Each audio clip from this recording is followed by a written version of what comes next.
Hello everyone. UPSC 2023 का prelims 28 मई को है। लगभग 3 महीने का समय अभी बचा है, लेकिन मुझे ऐसा लगता है कि जो प्रीलिम्स की स्टेज है वो तीनों स्टेजेस में से सबसे ज़्यादा टफ, सबसे ज़्यादा कॉम्पिटिटिव और सबसे ज़्यादा अनसर्टेन है। और आज भी मुझे प्रीलिम्स से ही सबसे ज़्यादा डर लगता है। मैंने यूपीएससी में 3 अटेम्प्ट दिए हैं। मेरे पहले अटेम्प्ट में प्रीलिम्स नहीं निकला था और शायद इसी वजह से वो डर और ज़्यादा बढ़ गया। मेरे सेकंड और थर्ड अटेम्प्ट में मैंने 20 प्लस की मार्जिन से प्रीलिम्स क्लियर किया था। इनफैक्ट थर्ड अटेम्प्ट में मैंने सिर्फ 40 दिन की तैयारी के साथ प्रीलिम्स क्लियर किया था।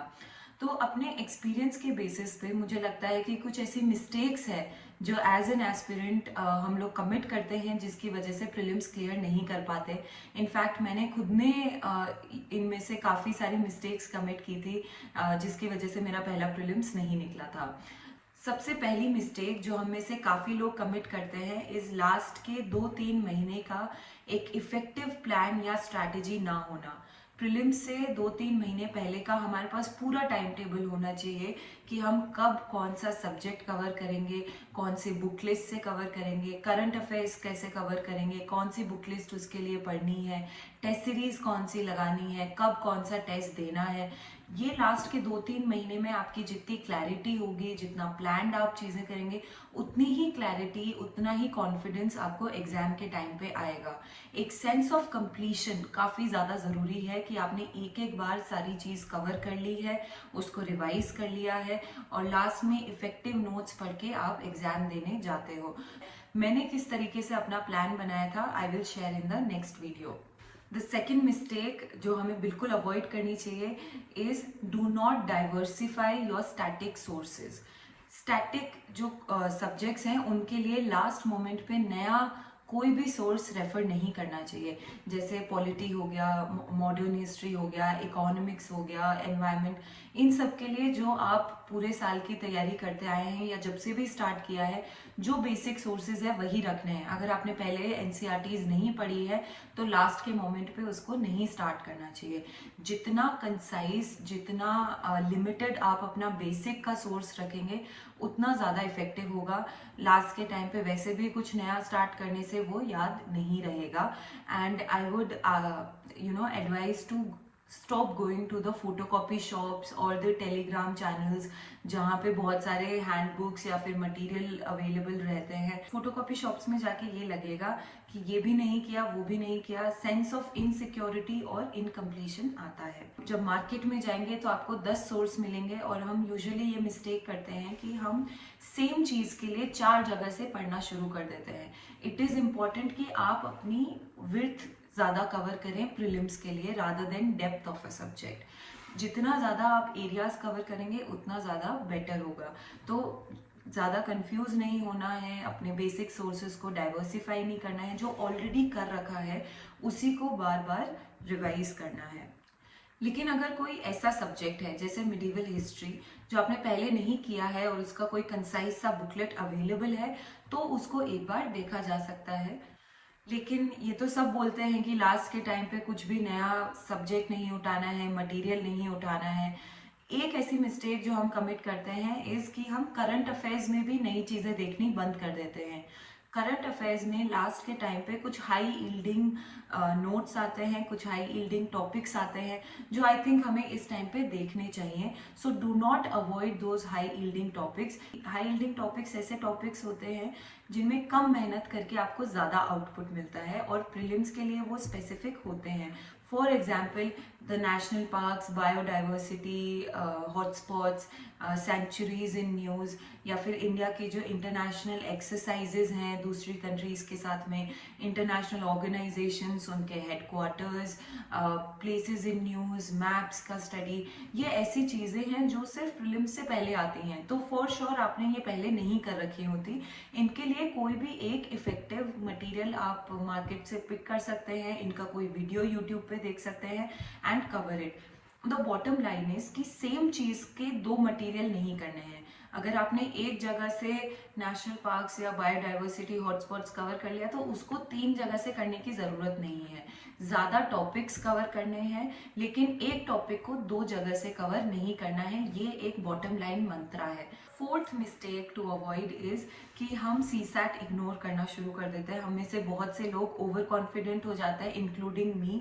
मैंने अपने थर्ड अटेम्प्ट में सी सैट को पूरी तरीके से इग्नोर कर लिया था, उसका एक भी टेस्ट पेपर नहीं लगाया था क्योंकि मेरे पास टाइम काफ़ी कम था। लेकिन मेन एग्जाम में जब मैं गई तो मेरा सी सैट काफ़ी ज़्यादा बिगड़ गया। इनफैक्ट मेरे सिर्फ 60 नंबर आ रहे थे जब मैंने आंसर की से मैच किया था। आई डोंट नो किस तरीके से मेरा सी सैट क्लियर हुआ, लेकिन वो बहुत ही एक स्कैरी स्टेज थी। तो सी सैट की भी आप रेगुलरली टेस्ट देते रहिए। अगर आपके टेस्ट के अंदर 100 प्लस स्कोर आ रहा है या 90 प्लस आ रहा है तो आपको ज़्यादा परेशान होने की ज़रूरत नहीं है। लेकिन अगर आपका सी सैट के टेस्ट में स्कोर कम है तो आई वुड एडवाइज कि आप उसकी कोई बुक रेफर कर सकते हैं, उसकी तैयारी कर सकते हैं, अपने किसी फ्रेंड से समझ सकते हैं जो बेसिक टॉपिक्स होते हैं। But do not ignore CSAT. बहुत से लोग सी सैट की वजह से प्रीलिम्स क्लियर नहीं कर पाते। फिफ्थ मिस्टेक जो मुझे लगता है कि इस समय बिल्कुल नहीं करनी चाहिए इज मेंस की पढ़ाई। आई थिंक मेंस का टाइम अभी जा चुका है। हमें मेंस को पूरी तरीके से बंद कर देना चाहिए। बीट आंसर राइटिंग, जैसे हम लोग बहुत टाइम स्पेंड करके एडिटोरियल पढ़ते हैं, मेंस के नोट्स बनाते हैं। प्रीलिम्स बहुत ज़्यादा इंपॉर्टेंट स्टेज है और हम में से कई लोग एक बार भी हमारा प्रीलिम्स क्लियर नहीं होता है। तो अगर आपका अभी तक एक बार भी प्रीलिम्स नहीं क्लियर हुआ है या फिर आपका फर्स्ट अटेम्प्ट है तो इस वाली स्टेज पे 2-3 महीने पहले आप बिल्कुल जो मेंस स्पेसिफिक जैसे एथिक्स हो गया, ऐसे हो गया, आंसर राइटिंग हो गया, उसको बिल्कुल एक बार हॉल्ट कर सकते हैं। क्योंकि अभी अगर आपने मेंस रिलेटेड कुछ किया तो भी उसका रिटेंशन बहुत कम होगा और उसका कोई वैल्यू नहीं निकलेगा जब तक आप प्रीलिम्स क्लियर नहीं करते। The sixth mistake that we do is कि हम रिविजन को प्लान करके नहीं चलते कि हम रिविजन कैसे करेंगे। इस टाइम पे आप जो भी चीज़ पढ़ रहे हैं, जो भी बुक पढ़ रहे हैं, नई चीज़ पढ़ रहे हैं या ऑलरेडी जो आपने कर रखा है, हैव अ प्लान कि आप उसको एग्जाम से 5 दिन पहले कैसे रिवाइज करेंगे। फॉर एग्जाम्पल, जब मैं विजन की PT 365 करती थी तो मैं उसके लास्ट पेज में बहुत ही कंसाइज छोटा छोटा लिखती थी जो मुझे ऐसा लगता था याद नहीं रहेगा। फॉर एग्जाम्पल, अगर कोई स्पीशीज है तो वो एंडेंजर्ड है या क्रिटिकली एंडेंजर्ड है, बस एक लाइन में लिख दिया तो मेरा लास्ट के पेज में एक इफेक्टिव नोट बन जाता था जो मैं एग्जाम से 5 दिन पहले या 2 दिन पहले रिवाइज कर पाती थी। तो एग्जाम से पहले पूरी PT 365 हम नहीं देख पाएंगे लेकिन हम लास्ट का पेज जरूर ग्लैंस कर लेंगे। एक और इफेक्टिव तरीका है कि आप इंडेक्स में भी कुछ कुछ छोटे नोट्स लिख सकते हैं। लास्ट के टाइम पे सिर्फ इंडेक्स रिवाइज करके जा सकते हैं। उसका एक example I will share in the next video. The seventh mistake that we commit is कि हमें आइडिया ही नहीं होता कि टेस्ट सीरीज कैसे लगानी है। हम बहुत ही रैंडमली टेस्ट सीरीज लगाने लगते हैं। फॉर एग्जाम्पल कि एक टेस्ट सीरीज के 5 टेस्ट उठा लिए, किसी के 6 उठा लिए। द बॉटम लाइन इज कि आपको कोई भी एक टेस्ट सीरीज पूरी करनी है फ्रॉम फर्स्ट टू 35, उसी से आपका पूरा सिलेबस कवर होगा। आप 5 टेस्ट सीरीज अगर आपने यहाँ से उठा ली, 5 वहां से उठा ली, तो हो सकता है कि आपने पॉलिटी के ही 10 टेस्ट दे दिए लेकिन आपका ज्योग्राफी पूरी तरीके से छूट गया। इट इज इम्पॉर्टेंट कि एक टेस्ट सीरीज लगाओ लेकिन उसको पूरा लगाओ। उसके बाद में अगर आपके पास टाइम है या आपको और टेस्ट सीरीज लगानी है तो आप उसके ऊपर एड ऑन कर सकते हैं दूसरी टेस्ट सीरीज। इनफैक्ट जो फुल लेंथ टेस्ट होते हैं वो आप दूसरे टेस्ट सीरीज से उठा सकते हैं। The 8th mistake that we do is कि हम एप्लीकेशन पे ज़्यादा फोकस नहीं करते। हम पेपर अटेम्प्ट कैसे करेंगे उसको कई बार इग्नोर कर देते हैं। मैंने अपने फर्स्ट अटेम्प्ट में बिल्कुल इग्नोर कर दिया था कि कोई स्ट्रैटेजी नहीं थी कि पेपर कैसे अटेम्प्ट करना है। पेपर अटेम्प्ट करने की स्ट्रैटेजीज होती हैं, that also I will share. For example कि आप फर्स्ट गो में सिर्फ वो वाले क्वेश्चंस मार्क करोगे जिनमें आप 100% श्योर हो। सेकेंड राउंड में आप वो वाले क्वेश्चंस करोगे जिनमें आपको दो ऑप्शंस के बीच में कंफ्यूजन है, या फिर एलिमिनेशन टेक्निक लगाओगे। जरूरी है कि आप मेन एग्जाम से पहले एग्जाम लाइक सिचुएशन में पेपर्स अटेम्प्ट करो। हम बहुत बार जब टेस्ट सीरीज लगाते हैं तो बेड पे बैठ के और बहुत ही रिलैक्स्ड एक कंडीशन में लगाते हैं। आप बिल्कुल यूपीएससी के एनवायरनमेंट की तरह अपनी टेस्ट सीरीज लगाइए। जो यूपीएससी का टाइमिंग है उसके अकॉर्डिंग अपनी टेस्ट सीरीज लगाइए। आई वुड एडवाइज कि जो आपका स्लीप शेड्यूल है उसको यूपीएससी के अकॉर्डिंग मोल्ड करने की कोशिश कीजिए। मेरा पर्सनली स्लीप शेड्यूल ऐसा था कि मैं पूरी रात को पढ़ाई करती थी and I used to sleep in the day. लेकिन एग्जाम से 1-1.5 महीना पहले आप अपनी उस आदत को बदलने की कोशिश करिए। जो मेरा नेक्स्ट मिस्टेक है, जो मुझे ऐसा लगता है कि हम प्रीवियस ईयर क्वेश्चन को स्किप कर देते हैं। हम सिर्फ टेस्ट सीरीज देने पे फोकस करते हैं कि बहुत सारी टेस्ट सीरीज लगा ली लेकिन प्रीवियस ईयर नहीं किया। जो मैंने रियलाइज किया वो ये है कि यूपीएससी के जो एग्जाम है उसका भी एक पैटर्न है। यूपीएससी किस तरीके से अपने ऑप्शंस बनाता है, कैसे आंसर्स बनाता है, वो एक पैटर्न है। और वो आप किसी भी कोचिंग की टेस्ट सीरीज में जाएंगे तो उनका भी पैटर्न होगा। अगर हम सिर्फ कोचिंग की टेस्ट सीरीज लगाते हैं तो हम कोचिंग के टेस्ट सीरीज का पैटर्न अडॉप्ट करने लगते हैं और उनके आंसर, और हम रियल यूपीएससी पैटर्न से कहीं दूर चले जाते हैं। मैंने क्या किया था कि अरिहंत की एक बुक आती है जिसमें subject wise previous year questions solve रहते हैं, तो मैं जब जो सब्जेक्ट कर रही थी मैंने उसका उसी वक्त प्रीवियस ईयर क्वेश्चन भी उसी वक्त लगाए थे। तो आपको बहुत ज़्यादा एक अंडरस्टैंडिंग मिलेगी। तो अगर आपने पहले भी यूपीएससी के प्रीवियस ईयर क्वेश्चन किए हैं, स्टिल आई वुड एडवाइज कि इस मोमेंट पे भी एक बार उन प्रीवियस ईयर क्वेश्चंस को रीलुक कर लीजिए, क्योंकि पूरा का पूरा यूपीएससी का माइंडसेट समझना बहुत ज़रूरी है और वो सिर्फ यूपीएससी के प्रीवियस ईयर क्वेश्चन से ही समझ में आ सकता है। जो मेरी 10th और सबसे इम्पॉर्टेंट टिप है वो है do not lose the race before fighting it.